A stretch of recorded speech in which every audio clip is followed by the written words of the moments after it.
So the goal of today's workshop, just to tee it up with everyone, is we'll be spending time in the dashboard. Can you see my screen? You're good. Amazing.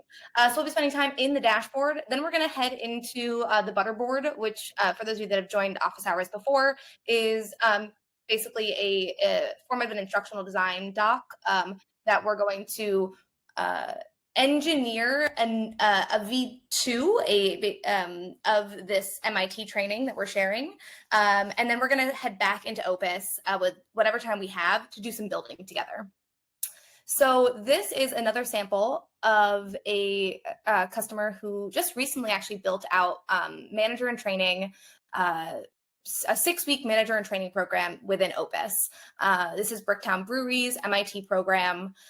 Sarah, if I miss anything, please jump in. But basically, you can see it's pretty light, in all honesty, for a 6-week program. And the reason for that is 70% of their training is done in person on the ground, and they still have quite a bit of paper element to their training. They really believe it's an important element of what it means to become a manager in their brand. And they are supplementing with courses that really require some consistency, and then also check-ins as well.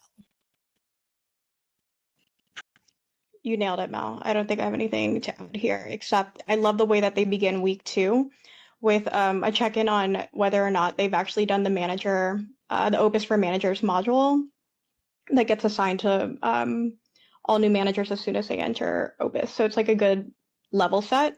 Another thing to call out is that Bricktown Brewery also uses paths to kind of structure this out. They have one main welcome orientation module, and then it splits out into individual role paths. So this one is for MITs. They also have one for servers, bartenders, and hostesses. And I think the biggest call out here that I found interesting as I was diving into some of our examples for today's workshop was these are overviews. This is information. This is introductory information to a lot of the job that these managers are going to have to take on when they finish their 6-week program. But that's all it is. It's introduction. And I think that that's the really important piece. And what we really want to dive in today as we talk more about benchmarking over time and building skills over time is you can't learn everything you need to learn about an individual topic in just 6 weeks, right? So what comes next? So I'm not sure if any of these focuses really stand out to anyone specifically. To me, as I was diving in, was the information around manager communication and effective manager communication. And this is actually something that Alita is has some amazing courses in as well in our library. But this was the thing that I really locked in on as I was doing my research for today. So if you'll all join me, we're gonna head into the butterboard. Let's see. I'm so close to knowing butter again. There. You're doing great. All right. Can everyone see my butterboard? Let's zoom in a little bit. If you see the options in the top right, there's a little cropped box that says follow me, and that'll keep you in Mel's view the entire time. So you don't have to chase her around the board.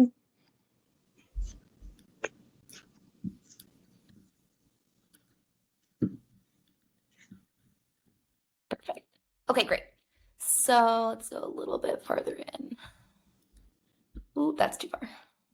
All right, perfect. So I did a bit of what I'm going to call a reverse design doc here. So after taking a look at the MIT program for Bricktown Brewery, I broke down, and for those of you that have joined office hours before, I really believe in the use of design docs. I think for an instructional design standpoint, it's really helpful to think on the bigger side of what are you trying to do with this training program so that it can help inform you as you're building and really inform what you're building.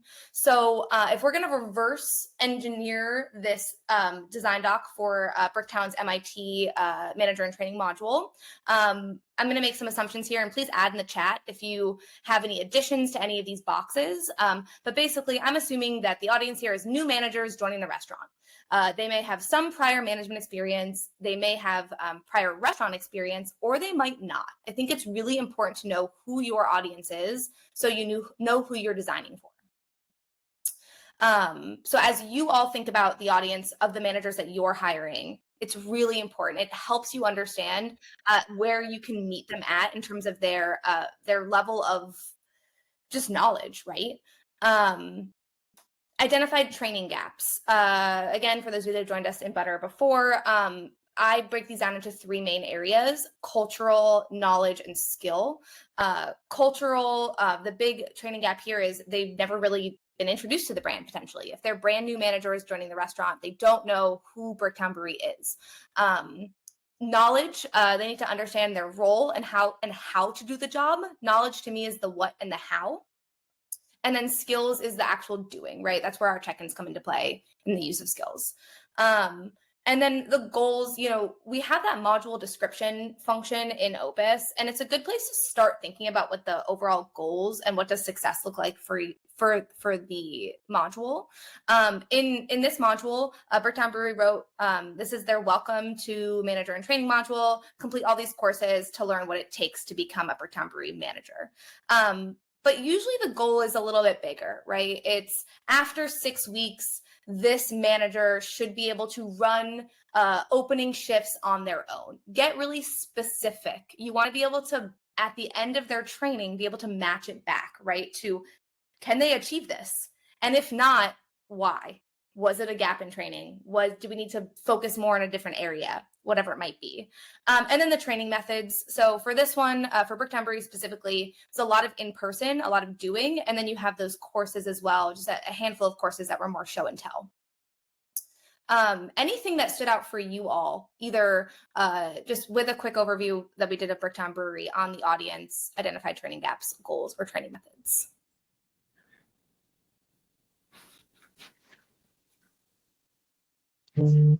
I'll give a quick minute and then I'm going to head into the next phase of our workshop.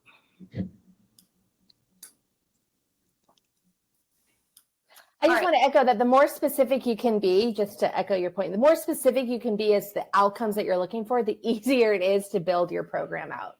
Yep, agreed. Which is why we're going to take a deep dive into effective comms. So again, this is the first 6 weeks of a new manager joining a restaurant.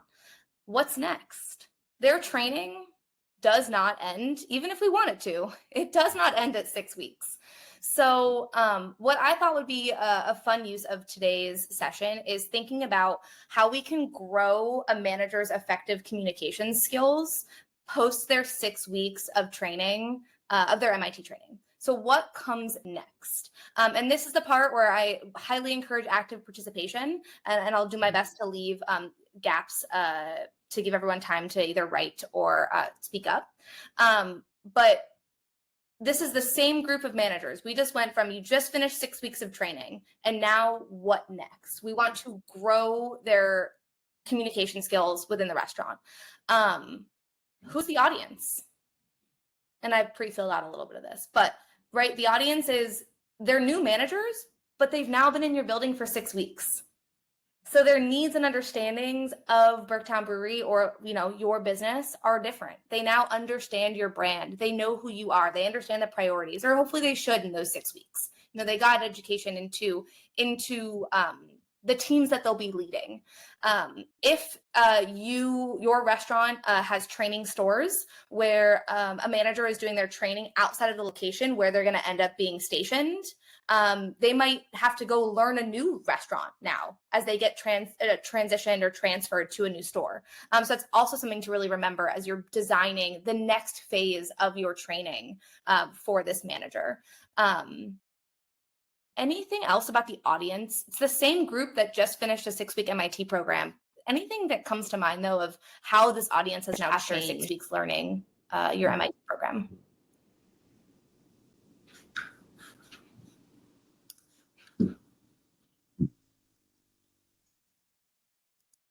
I was just going to say that's a really great call out for acclimating them to the new restaurant. I think we do use certified training locations and we take for granted all of those little nuances, and that the management team at their new home location will just know the things they need to show them. So my wheels are turning about, should I create like a 1 week path just for that week to show them those. Get them ready for that transition. Mm-hmm. Exactly. Yeah, in particular, security, I have found, is the number one overlooked thing that everybody will know exactly how to secure buildings or what to check to make sure that security is exactly the way you want it to be.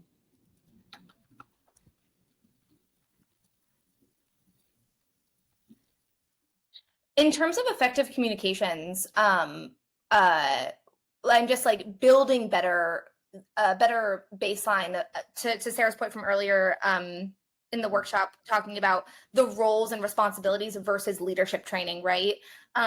Is there anything, if you were transitioned from one store to another, where you might have to learn something new about like comms and how to communicate with your teams on that comes to mind? I think there's something about just building rapport with that team as opposed to coming in guns a-blazing, as they say. We have that as part of our like first 30 days program. Like, you're observing and you're having touch bases with the part of the team that you're going to be leading, just to ask, what are our best todays, better tomorrows? Like, what's going well for you? How can I help improve things? Definitely.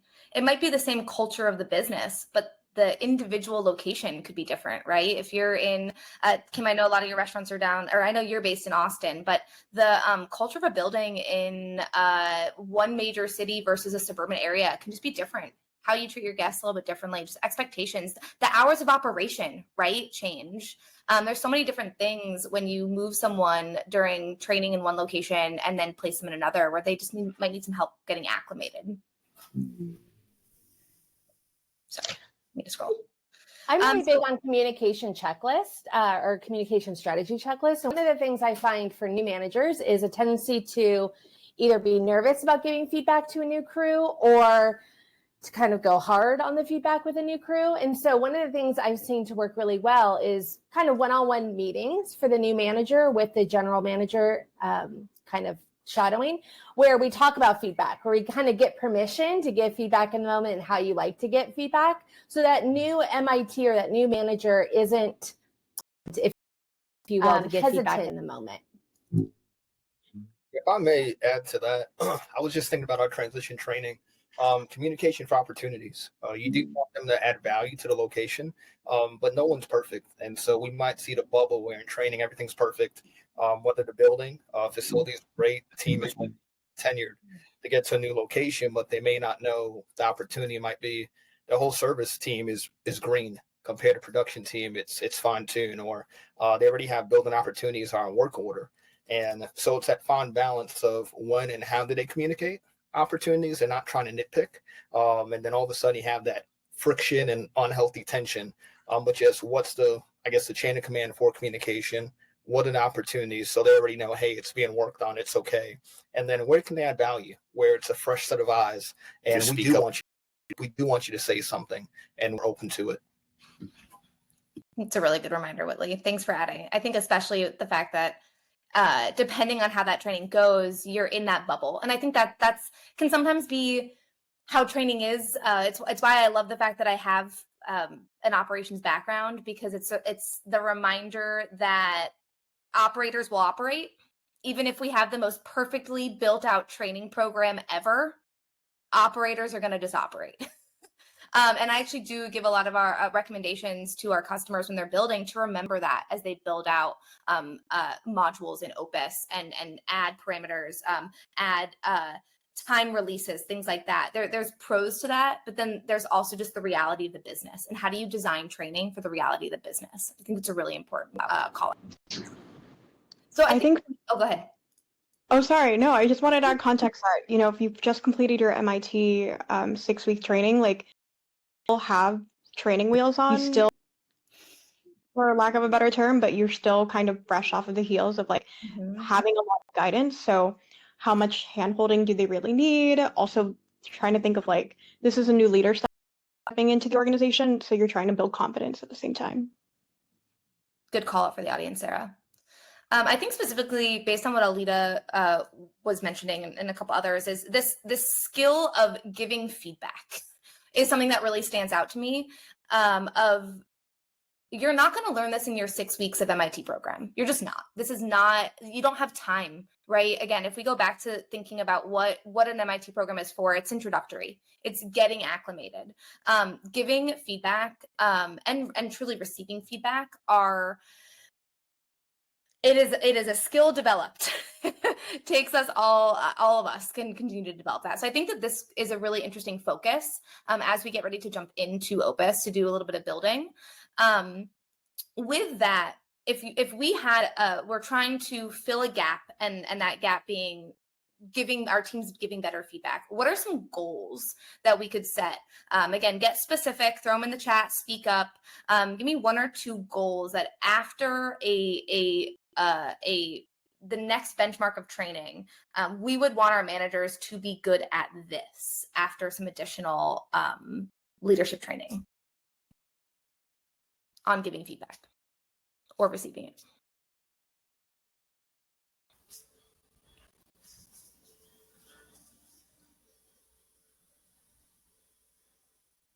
One that comes to top of mind for me is the ability to give both positive and critical feedback in the moment, or comfortability doing so. So, there could be learning on this, but the observation is throughout the shift, you see them actively opening their mouths and giving positive and critical feedback in a way that is inspiring and supportive.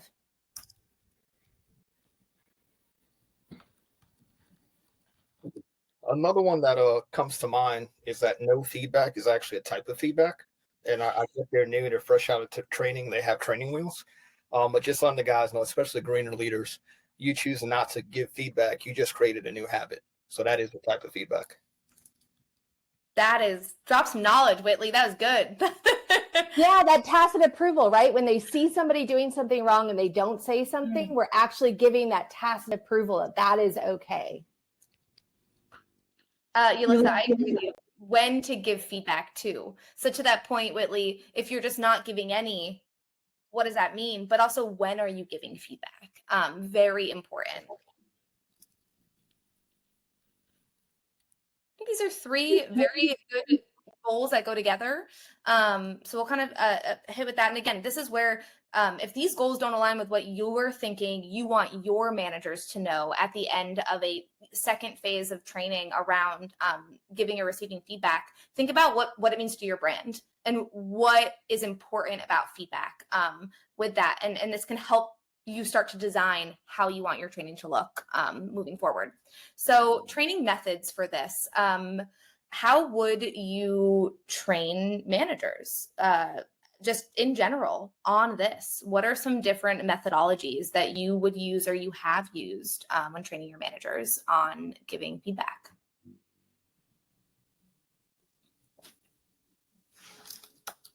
I'll start with in-person coaching. Role play, yep.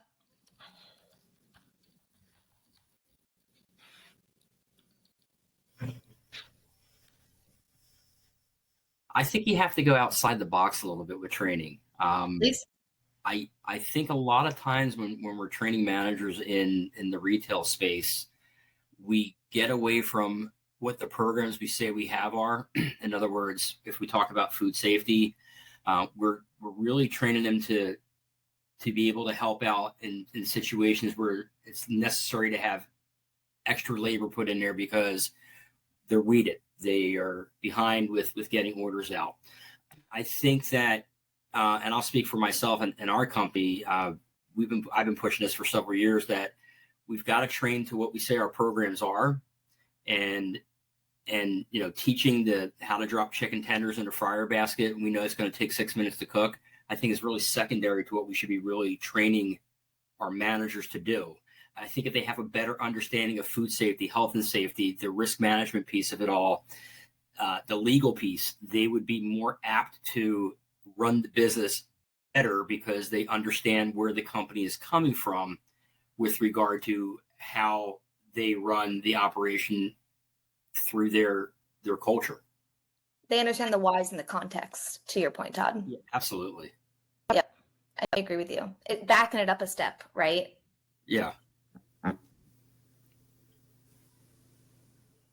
So with specifically on the feedback side of things, how do you all look to encourage managers to coach then in the moment? Because it sounds like that is just an area, I think, of opportunity for most managers, in all honesty. I just want to note that there's a module for this. And in the module, I do often refer to being a manager as very similar to being a coach in sports. And the fact that, you know, any athlete is very much looking for feedback from, you know, multiple sources, trainers, nutritionists, head coaches, assistant coaches. And so in restaurants, in retail, in any industry, as a manager, that is also our role, is to constantly be providing that feedback for increased performance and getting them in the mindset of kind of the sports world, or even in theater and entertainment world, that we're constantly receiving feedback to increase our performance. It's very similar to the manager role.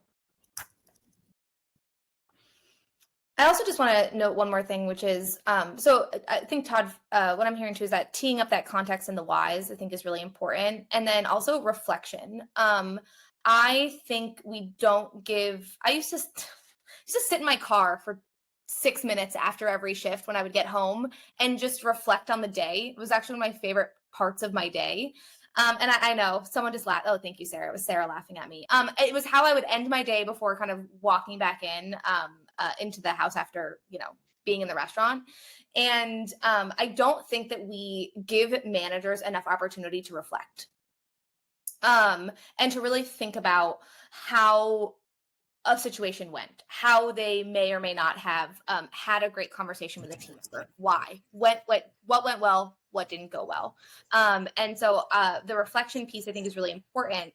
And because I know we are 7 minutes before end, I'm going to take us back into Opus and do a little bit of building and show you how I like to make recommendations about that reflection piece using open-ended questions in Opus.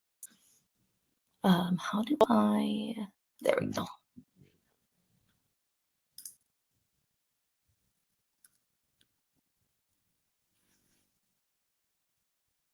Okay, perfect. So you guys are going to get a window into how Melanie builds in Opus. So right now we're going to just do an open-ended module. Yes, in the future, I think we have some potential office hours that might be focused around AI and using our AI builder. Today, we're just going to do an open module. The focus of this, just to tee it up, is on giving feedback. And the goal here, we talked about knowing when. Thank you. When Time.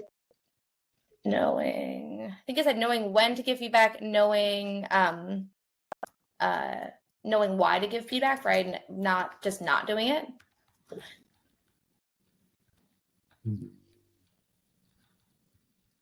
And then I look at least point of types of feedback. So there's positive, negative, but also there's no feedback. Perfect. And again, this is the best part about Opus. It's iterative. So we can come back and change that whenever we want. So with this, there's a couple different pieces here. There's definitely introduction courses that I would use. I kind of teed this up a bit earlier in the chat, where informing a team member that's about to get this sent to them as a the next phase of training, giving them an introduction as to what the focus of this module is really important. Making sure that they understand how you want them to interact with this module over time. Hey, we expect you to complete this giving feedback module over a 2-week span. Tee it up, give them the information they need to be successful. People want to do well. They just need to be given the information to do well. I always say training and really ops is 2 things. It's expectation setting and then expectation management. So if we don't help them with the expectation setting, kind of doomed from the start. So I would always set up like an introductory course, intro to giving feedback.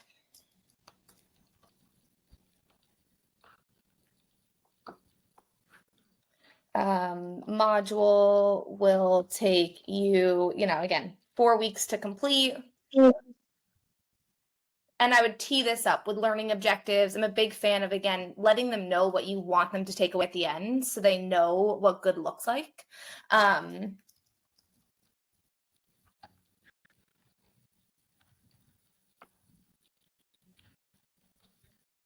Oh, geez. Oh, it doesn't like me doing that. That's right. So, and then I would tee that up. And then I think with this one, I would start with a reflective course and give them a moment to see where they feel, like a pre-assessment in a way. How am I doing? How am I already at giving feedback? How would I grade myself? And do a pre-reflection opportunity, so that you can better gauge with the learner where they think they're at, right? So that would be, I think, how I would approach this. And please, if anyone has any other feedback, please chime in. I take feedback well. So at least I think I do. Yeah, I like this pre-assessment because you want to gauge, okay, how comfortable are you giving feedback? Have you ever done it before? Is it something that, name an example of a time that you had to give it recently? Like, how did it make you feel? Because so much of it is emotionally driven. Yeah, so you want to benchmark, okay, let's see where you're starting and like kind of think, okay, by the end of this module, by the end of this 4 weeks, remember that feeling to see how far you've grown or if like the training has actually improved that initial reflection. Yep. And remember, this audience has been just finished up doing manager training for the last 6 weeks. They've probably been getting a lot of feedback. And sometimes after 6 weeks of receiving a lot of feedback, you now want to like flex your muscles. And so sometimes I think there is that course correction piece that I think it was Whitley that brought up a little bit earlier. Just they want to, or maybe it was Kim, coming guns blazing, right? So I think that that's a really important element here to remember who your learner is, right? That's why you do that audience assessment, remembering where they're coming in from. So I would do a feedback pre-assessment here, and then I'd probably start diving into some check-ins, in all honesty, next. Some opportunities for dialogue and role playing to be able to happen between this learner and whoever it is that is now their mentor, coach, leader, whether that being the new general manager at their location, regional manager, a training director that's supporting them, during that transition. But I do think that role-playing piece can be really beneficial, right? Give people an opportunity to practice. And again, you guys will know better than I will what the needs are for your individual business in terms of a role play. And then, so that's practice. So we gave them information in their first 6 weeks about effective comms. Now we're allowing them to kind of assess where they're at. We're allowing them to practice. And now there becomes an element of a check-in here where there's a little bit of an observation, letting them flex their muscles with a shadow. I would say usually a general manager leading the conversation and them getting to sit down. So this would be like an active practice. And this is why some of these programs, again, teeing them up to be a 4-week program, because there might not be an opportunity in week 1 to sit down with and watch feedback be given, in a more like formal setting, or even in an not formal setting, right? It takes time. Again, the needs of the business. You can't just force feed a feedback conversation that isn't necessary. So again, communication and training for the manager here. Hey, this individual has 4 weeks to really flex this muscle and to get confident in giving feedback. With that is going to become their pre-assessment, role play, and then watching active feedback be given and then giving feedback themselves while under observation. And then really it becomes that post-assessment, again, more reflective opportunities. So this is just kind of teeing up, I guess, a bit of a giving feedback outline of a module that I would start running at just based on the design doc we did here. I'm also at time, over by 1 minute, Sarah, not terrible. And just want to be cognizant of that. So I will stop sharing my screen and just make sure if there's any other questions that people have, can answer those. But thank you for joining me and how I would go about doing this.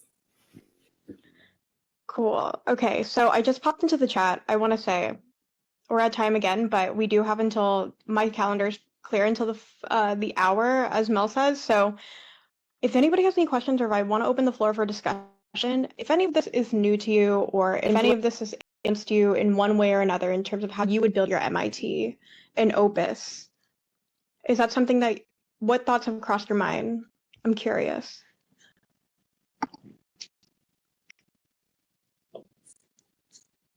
We have a really great document on our company standards for how to best give feedback, and it has, you know, a lot of like emotional intelligence stuff built in, but this is really highlighting for me our opportunities in how we give them the chance to practice and how we give feedback on the feedback. So the wheels are turning.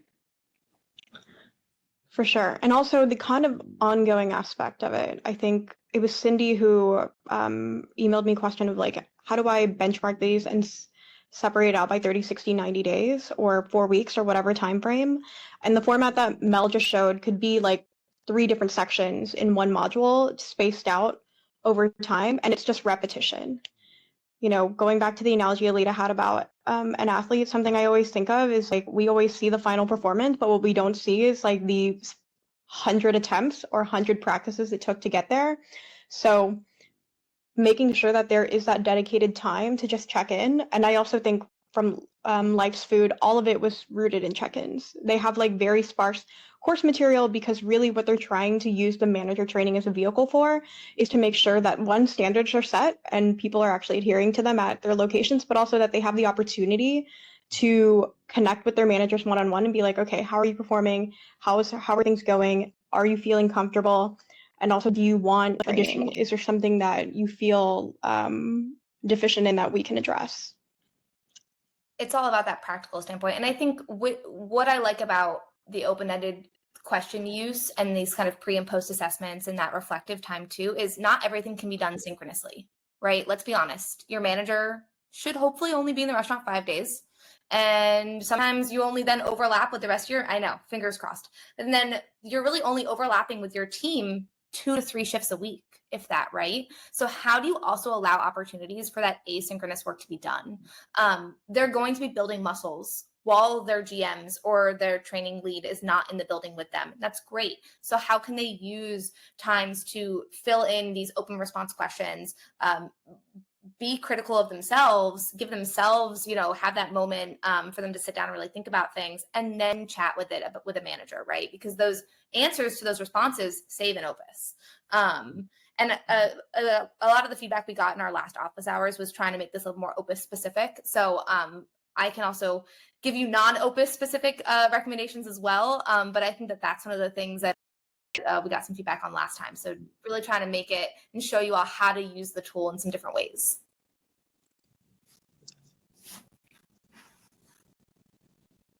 Cool. Any other questions? I have one for Alita that I want to pitch because somebody wrote in about it. So oftentimes when we think of manager training, a lot of specific programs come up. So mentorship programs, peer-to-peer, so pairing an experienced manager with a less experienced manager, and then also development plans. Alita, in your experience, how effective are these kinds of programs? And also, not necessarily taking Opus out of the picture, how would how would you go about implement just like maybe a development plan or a peer-to-peer mentorship program?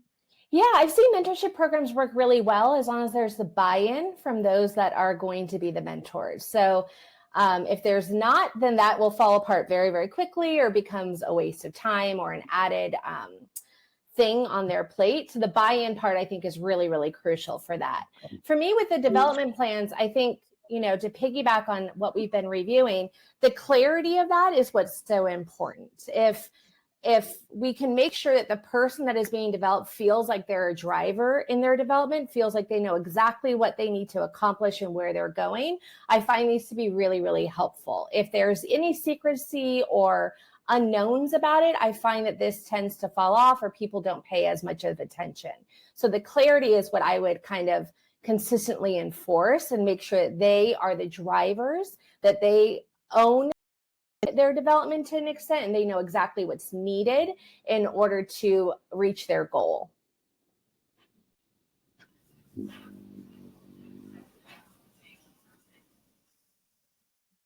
Awesome. Thanks. I see Kathleen is here. I think it was Kathleen who wrote in about peer-to-peer mentorship programs. Yeah, it's something that we think about a lot at Opus because manager training is not content heavy, so it's hard to track as a use case in Opus, and there are a lot of different ways to cut it. I think what we saw in Life's Food is that they did a blend of developing it in-house by getting their manager buy-in, but also phoning it in through third parties. So uplifting leadership, I think level 10 is something that was recommended by somebody at their executive team, and they just liked the videos. So they didn't know where to start or what to build standards around. So they used a combination of things. But if you're building it from the ground up in-house, think about, okay, this already exists to an extent because I'm running a business. Managers are part of my operation, so they already know a piece of what this should be. And a lot of the times, like the missing component of having effective manager training is just like, have you gotten that buy-in from them? Have you looped them into the process? Do they feel like you're implementing a standard on them? Or do they feel like they have ownership of the actual training itself or the curriculum? Yeah, and that's truly why I developed the courses that are on the Opus platform, is because while I was at Dos Toros, I didn't have that. And most of my resources got taken for the actual hands-on technical training, if you will, or menu rollouts or the new marketing plan. And so the lift was quite heavy. And so just being able to provide that, at least the foundation for everybody else to build on, I think is something that I wished I had.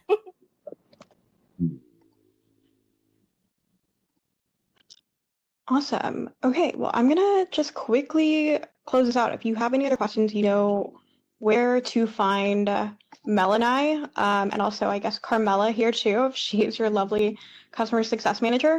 Until next time, I just wanted to spotlight, this is our third office hours. So we've done 3 sessions. We have recaps on the blog. We also have knowledge-based articles in our Getting Started collection at help.opus.so, kind of like the hard meaty substance of what we did in terms of like how to implement manager and leadership training in Opus or new store opening training. Last year we also did webinars on growing from team manager to manager and also manager to GM. 2 separate webinars. Those are also available on our blog. I wanted to spotlight them here because the material is still really relevant. Also, Kim and Alita were panelists here. If you can imagine it, that was a year ago. Thanks, Kathleen.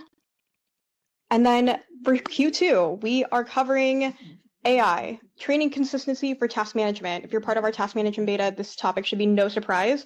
And then in June, we're going to talk about getting field buy-in. Excited for Q2. Thank you all for joining, and we'll see you